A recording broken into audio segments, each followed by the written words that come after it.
Midnight, the Black Sea surface picture populated across the main wall of the Allied Maritime Operations Center, a mosaic of green and amber icons layered over satellite bathymetry, showed the NATO logistics convoy entering the Eastern Transit Corridor under radio silence. 6 cargo vessels bracketed by 2 frigates and a single air defense destroyer. 0-0 for the convoy commander reported steady seas and nominally missions control, while space-based infrared feeds from geosynchronous orbit scrolled along the lower edge of the display, their algorithmic filters hunting for heat blooms against a cold maritime background. 007 a.m. thin amber line appeared on the northern horizon track, too faint to classify, prompting the watch officer to request focus synthetic aperture radar from the overhead surveillance satellite.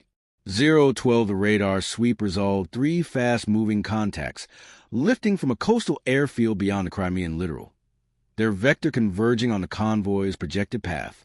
018 the operations floor fell into disciplined motion as technicians cross-referenced electronic intelligence, identifying emissions as Russian strike aircraft operating with forward targeting radars active. 024 a.m. coded alert rippled through NATO command networks, elevating readiness posture for all assets in the theater.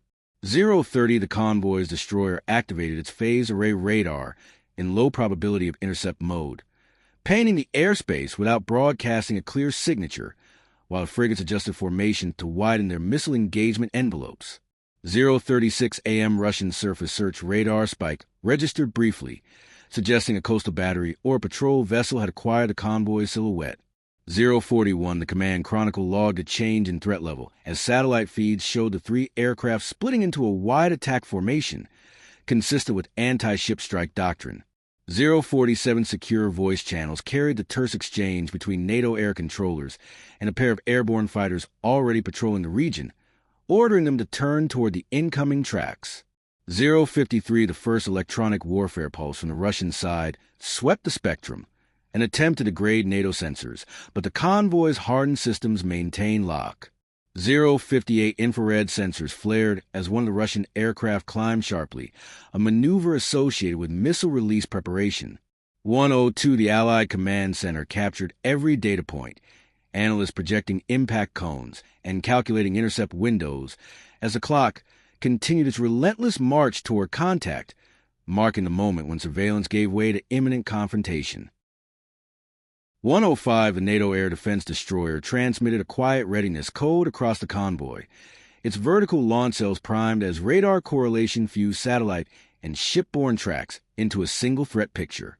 1:10 a.m. sudden spike of heat signatures erupted from the lead Russian aircraft, confirmed by overhead infrared, as 2 anti-ship missiles separated and accelerated toward the convoy at sea skimming altitude. 114 the operations center recorded the launch and pushed automated alerts to every Allied headquarters from Naples to Norfolk as engagement authority was elevated under standing rules of self-defense. 118 the destroyer's combat system generated firing solutions, calculating missile trajectories against wave clutter and atmospheric distortion, while the frigates activated their point defense radars. 1:22 a.m. third Russian aircraft released its own weapon, expanding the inbound salvo into a triangular kill pattern designed to saturate defenses. 1:26 the convoy commander ordered evasive maneuvers, the cargo vessels turning slightly to disrupt the predicted impact geometry as their wakes cut white scars across the dark sea. 1:30 the first NATO interceptor missile launched, its exhaust plume briefly illuminating the destroyer's deck before it vanished into low cloud. 1:33 a.m. second and third interceptor followed, guided by uplink targeting data from both ship radars and satellite cueing. 1:38 one of the Russian missiles was destroyed midair, a brief flash captured by orbital sensors, but the remaining 2 continued inbound at high subsonic speed. 1:42 electronic countermeasures flooded the airspace, decoy signals and chaff deployed in an attempt to confuse the missile seekers. 1:47 the operations center tracked one missile veering toward a decoy while the other held steady on the largest cargo vessel, its guidance logic rejecting false targets. 1:52 a.m. final point defense system opened fire, its rapid cannon stitching the sky with tracer arcs as the missile closed inside 2 kilometers. 1:56 the log showed a direct hit on the missile warhead, but fragments still fell toward the convoy in a rain of burning debris. 2 a.m. shockwave rolled across the water as part of the destroyed missile struck the forward hull of a NATO cargo ship, tearing a gash along its starboard side and forcing an immediate damage control response. 204 fire suppression teams activated, flooding compartments as the ship's captain reported loss of propulsion but no catastrophic breach. 2:10 the command chronicle marked the first confirmed impact of the engagement, transforming what began as distant detection into an active battlefield under the unblinking gaze of global surveillance networks. 2:15 the Allied Maritime Operations Center recalibrated its threat board as the damaged cargo ship drifted off formation, tug escorts moving to stabilize it while fire teams continued to battle internal blazes. 2:18 satellite radar showed the 3 Russian strike aircraft turning away, their fuel states dropping, but new contacts began to rise from the same coastal airfields, suggesting a follow-on wave. 2:22 NATO Command issued an emergency air tasking order, redirecting additional fighters and a tanker toward the Black Sea corridor to maintain continuous air cover. 2:27 the convoy's destroyer reported its missile magazines partially expended, prompting calculations on whether it could repel another salvo without reinforcement. 2:31 a.m. secure data burst from an Allied surveillance drone revealed a Russian surface combatant leaving port, its course aligned with the convoy's damaged vessel. 2:36 electronic intelligence confirmed active targeting radars aboard the ship, indicating a coordinated air and sea pincer maneuver. 2:40 NATO Command authorized limited counterstrike options, placing Allied strike aircraft on immediate standby, but holding release authority pending confirmation of further hostile action. 2:45 radar operators observed the first of the new Russian aircraft crossing the coastline, their transponders dark and their formation tighter than before. 2:49 the damaged cargo ship reported flooding under control, but steering compromised, forcing the convoy to slow and tighten its defensive posture. 2:50 for the Allied fighters on patrol made visual contact with the incoming Russian aircraft, their infrared search systems locking onto engine signatures.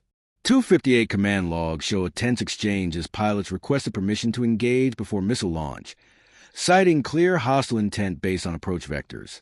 3:02 authorization was granted under defensive engagement rules, and the fighters accelerated, breaking cloud cover to intercept. 3:06 the first beyond visual range missile left a NATO jet, its guidance fed by off-board radar from a surveillance aircraft orbiting far to the west.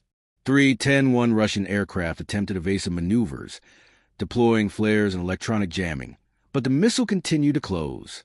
3:14 the impact was recorded by both cockpit sensors and space-based infrared, marking the destruction of the attacker in a brief sphere of light. 3:18 the remaining Russian aircraft retreated momentarily, but the surface combatant continued its advance, now within missile range of the convoy. 3:22 Allied naval commanders elevated the engagement level, preparing to strike the approaching ship if it locked weapons on the damaged cargo vessel. 3:27 the command chronicle noted that what had begun as a single missile exchange was now expanding into a multi-domain confrontation involving air, sea, and space assets in a tightly compressed battlespace. 3:30 the Russian surface combatant activated its fire control radar, a clear hostile act that triggered alarms across the NATO command network as its targeting beams brushed the crippled cargo ship. 3:30 for the destroyer sensors immediately locked onto the hostile radar emissions, feeding precise coordinates into its weapon system, while Allied satellites verified the ship's identity and armament. 3:38 NATO Command transmitted final authorization for a defensive strike, the order encrypted and relayed through multiple redundant channels to ensure no delay. 3:42 a.m. salvo of anti-ship missiles launched from the destroyer, their vertical cells opening in sequence as white plumes rose and then angled sharply toward the Russian vessel. 3:47 the Russian ship attempted to deploy countermeasures, releasing chaff and activating close-in weapon systems, but the incoming missiles maintained their programmed attack profiles. 3:52 one missile struck the target amidships, a detonation captured by overhead sensors that blew apart radar arrays and set fuel stores ablaze. 3:56 a.m. second missile impacted seconds later, crippling the ship's propulsion and leaving it dead in the water as thick smoke billowed skyward. For 01, the Command Chronicle recorded the neutralization of the immediate naval threat, but warned of further escalation as Russian air bases showed increased activity. For 05, additional strike aircraft were observed taxiing for launch, their armament signatures indicating a heavier missile load than the first wave. For 09, NATO airborne early warning aircraft shifted their orbits to extend radar coverage, ensuring no blind spots in the rapidly evolving air picture. 414 Allied diplomats began transmitting emergency communications through back channels, attempting to prevent the engagement from spiraling into open war, even as military commanders prepared for the worst. For 18, the damaged cargo ship was taken under tow, its hull still smoldering, while the rest of the convoy formed a defensive ring around it. For 23, Russian coastal missile batteries lit up on electronic intelligence displays, suggesting they were being brought to readiness in response to the loss of the surface combatant. For 28, NATO command issued warnings to all regional units, raising the alert status across multiple theaters as Allied nations monitored the situation in real time. For 32, the second wave of Russian aircraft lifted off, their flight paths indicating a coordinated strike designed to overwhelm Allied air defenses. For 37, Allied fighters surged forward to meet them, refueled and rearmed, as command center analysts projected engagement timelines down to the second. For 42, the Chronicle captured the growing sense of global tension as news of the confrontation spread through secure government channels, the fate of a single convoy now threatening to ignite a much wider conflict. For 45, the airspace above the Black Sea became densely populated with converging tracks as NATO fighters and Russian strike aircraft closed the distance between them, all movements plotted in real time across the command center's glowing screens. For 49, electronic warfare platforms began broadcasting jamming signals, creating a shifting fog of interference that threatened to degrade missile guidance and radar tracking alike. 453, the first Russian aircraft in the second wave launched its missiles prematurely, likely in response to perceived targeting, sending two weapons streaking toward the convoy's protective ring. For 58, NATO air defense radars immediately locked on, distributing fire control data to both ship and air base interceptors. 5:02 a.m., pair of Allied fighters fired beyond visual range missiles, targeting the launch platforms before they could release additional weapons. 5:06, one Russian aircraft was destroyed midair, but the remaining attackers pressed on, flying low to reduce detection as they attempted to break through the defensive screen. 5:10, the convoy's frigates launched their own interceptors, adding another layer of defense against the incoming anti-ship missiles. 5:14, one missile was intercepted at high altitude, while the other descended dangerously close to the sea surface, weaving through decoys and chaff. 5:19, the operations center marked its predicted impact point less than 2 kilometers from the towing operation, protecting the damaged cargo vessel. 5:23 a.m., last-ditch close-in weapon system opened fire, its radar-guided cannon unleashing a continuous stream of rounds that finally shattered the missile's guidance section. 5:28, debris splashed into the water, sending up towering plumes that rocked the nearby ships but caused no further damage. 5:32, Allied fighters continued to engage the Russian aircraft, forcing them to jettison external fuel tanks and break formation to evade pursuit. 5:37, satellite imagery showed Russian coastal batteries still active, but no further missile launches were detected as commanders reassessed their options. 5:41, NATO command authorized a limited suppression strike against one of the coastal radar sites, aiming to reduce the risk of another surprise attack. 5:46 a.m., precision-guided munition launched from a distant Allied aircraft, flying a low-altitude route before climbing sharply toward its target. 5:51, the radar site was destroyed in a controlled explosion, its signal disappearing from the electronic intelligence displays. 5:56, the Chronicle noted a temporary lull in hostile actions, though both sides remained at full readiness, their forces locked in a standoff defined by seconds and kilometers rather than words. 6 o'clock as dawn approached over the Black Sea. The confrontation had already drawn in assets from across two alliances, turning a convoy escort into a flashpoint with global implications. 6:05, the first light of dawn filtered through heavy cloud cover as thermal satellites adjusted their gain, revealing heat signatures from multiple airfields along the Russian coast where additional aircraft were being armed. 6:09 NATO reconnaissance drones pushed deeper into contested airspace, their stealth profiles allowing them to map the movement of ground-based missile batteries and mobile radar units. 6:13 the convoy, still moving at reduced speed due to the damaged cargo ship under tow, remained within a shrinking defensive bubble as Allied commanders calculated how long it could survive another coordinated strike. 6:18 a.m. Russian long-range surveillance aircraft appeared on the radar picture, orbiting beyond missile range but providing targeting data to its forces.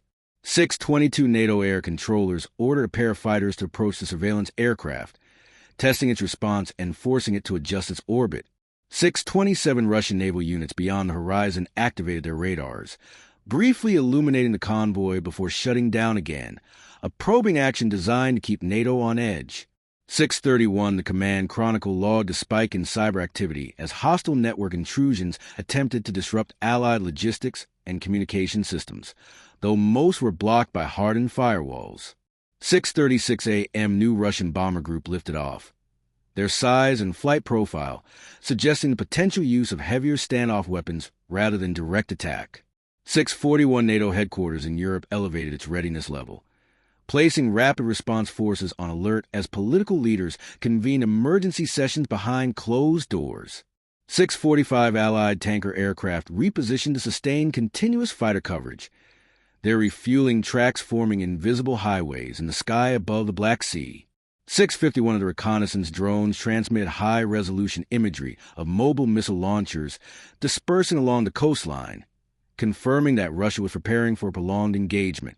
6:55 NATO planners began drafting contingency options for preemptive strikes, balancing the risk of escalation against the need to protect the vulnerable convoy. 7 o'clock the damaged cargo ship reported that temporary repairs had stabilized its hull, allowing for a slight increase in speed, though it remained dependent on tow for steering. 7:04 Russian bombers turned toward the convoy's general bearing, their course plotted by early warning radars as a possible signal that a larger strike was imminent.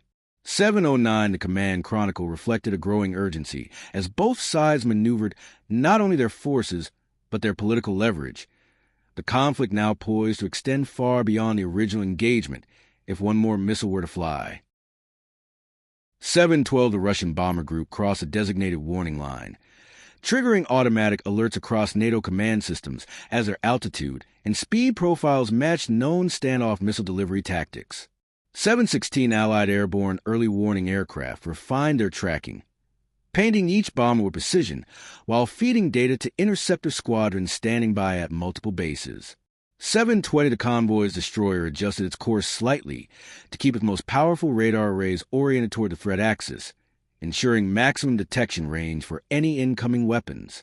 7:25 a.m. surge of encrypted communications flowed between Russian units, captured and partially decrypted by Allied signals intelligence, indicating final targeting data was being distributed.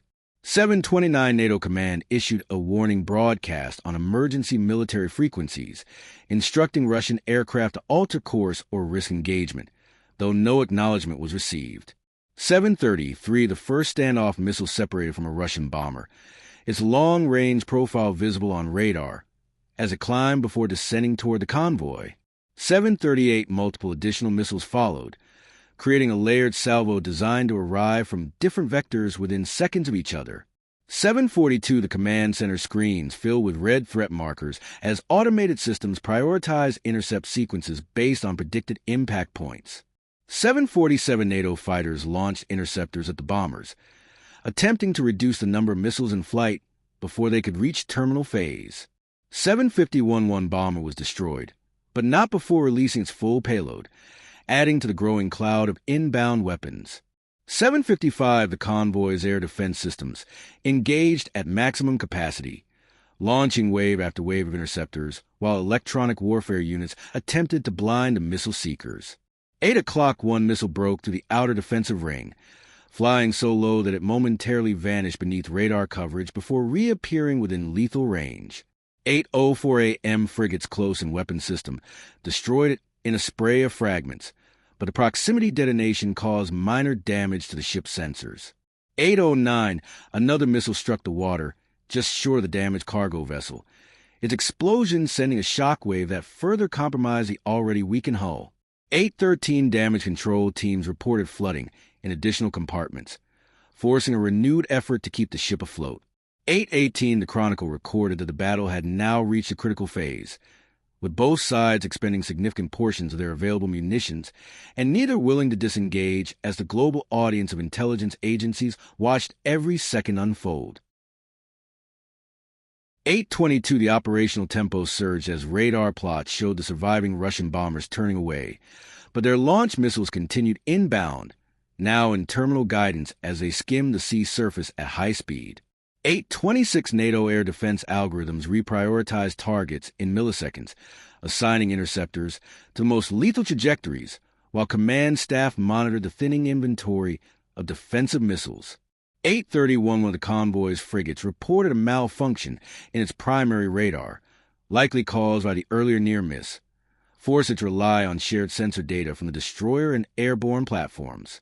8:35 a.m. final wave of interceptors launched from the destroyer, their exhaust plumes briefly visible on satellite imagery as bright streaks against the morning clouds.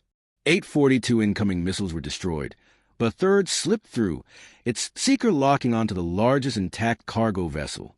844 the missile struck the ship's superstructure, triggering a fireball that tore through communications arrays and ignited stored fuel, though the hull remained largely intact. 849 emergency crews responded instantly, sealing off burning sections and preventing the flames from spreading to the cargo holds. 854 Russian coastal radars went dark in rapid succession, likely a deliberate move to avoid further suppression strikes while commanders reassessed their next steps. 858 NATO headquarters transmitted a stern message through diplomatic channels, warning that any additional attacks would be met with a far broader response.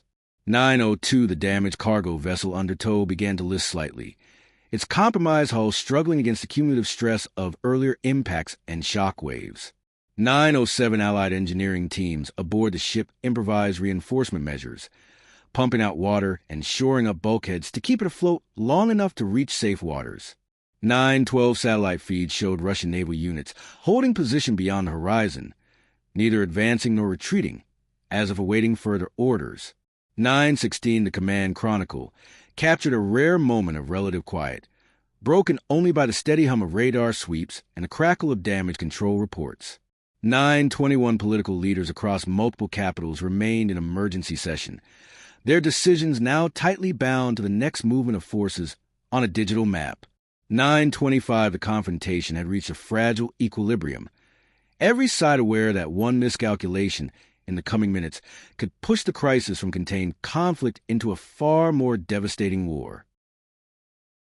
9:28 a.m. sudden resurgence of Russian radar emissions flared across the intelligence displays, indicating that multiple coastal missile batteries were reactivating simultaneously.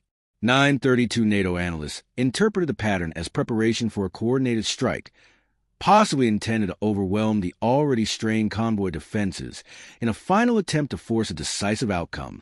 9:36 Allied surveillance satellites pivoted to maximize coverage of the coastline, capturing the movement of transporter erector launchers rolling into firing positions. 9:41 the convoy's destroyer transmitted a warning to all ships, ordering them to brace for impact and prepare for saturation attack protocols. 9:45 NATO fighter squadrons were pushed to the front of the engagement zone, their fuel states critical but sufficient for one more intense round of combat. 9:49 Russian missile guidance radars locked onto the convoy, their beams cutting through the electronic clutter and providing the telltale signatures of imminent launch.